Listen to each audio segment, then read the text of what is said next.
Graham and I were just mentioning off air that the third race, and as we told you, very tough race, the third race, and unfortunately it doesn't get any easier because the fourth race is probably harder. You'll see by my perms, plenty of horses in the pick six. Graham, we were just saying that, not to sound like we're repeating ourselves and banging on the same drum, but would be a field race. It is a field race. They're betting 6-1 the field in the early exchanges. It's fillies and mares, 74 handicap over 2,000 meters. It's the first leg of the first jackpot due off at 15.40.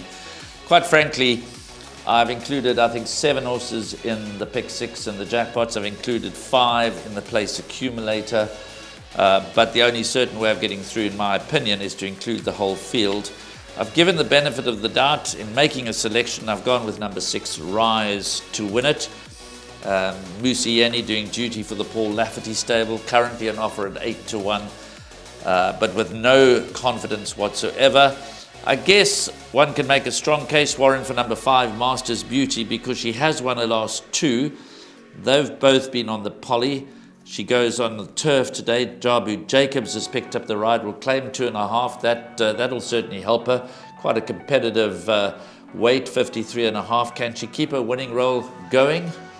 She certainly can. She certainly can. Graham, I wouldn't be surprised if she reeled off the hat-trick in this field. But, you know, there's horses like 9, Maria Carolina. Last run, you've got to ignore her last start when finishing well beaten by Sea Venture. 10, Voice of Reason, in the same race that was won by Sea Venture, finished 5th. I think she's better than that. Polygon Shopping, recent maiden winner. She could follow up.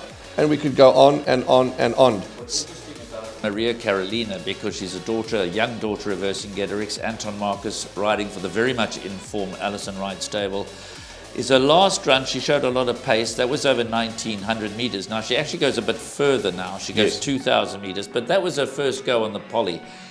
Her course form, that being on the Hollywood Bets Gravel turf, 3 runs for 1 win and 1 second. So I think she's going to relish going back onto the turf. Perhaps the poly didn't quite suit her last time. Yeah, well assessed. Certainly well assessed, and I agree with you. Even a horse like number 2, Chatty Cathy, for the Judy Guthrie stable, that ran an absolute cracker. Again, there's that Sea Venture form line. So, wow. I must mention one horse that I have included, not in my first 4 selections, but certainly into my pick 6, because she did me a very good turn on this show in her penultimate start. That was number 12, Class of 8. I selected her to win at 14-1. She duly delivered. She was backed in from those long odds to 7-1. She beat Wishful Girl Lynn by 3 lengths, so that was a good effort.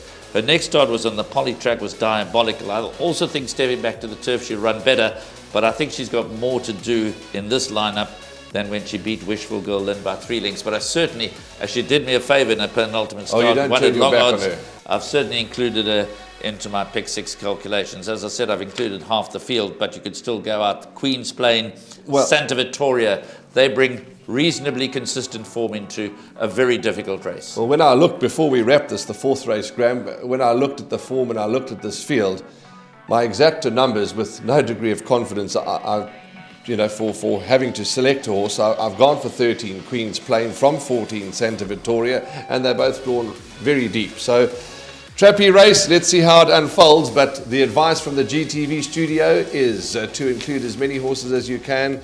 Get hold of your bank manager, tell him the pick 6 is not going to be cheap.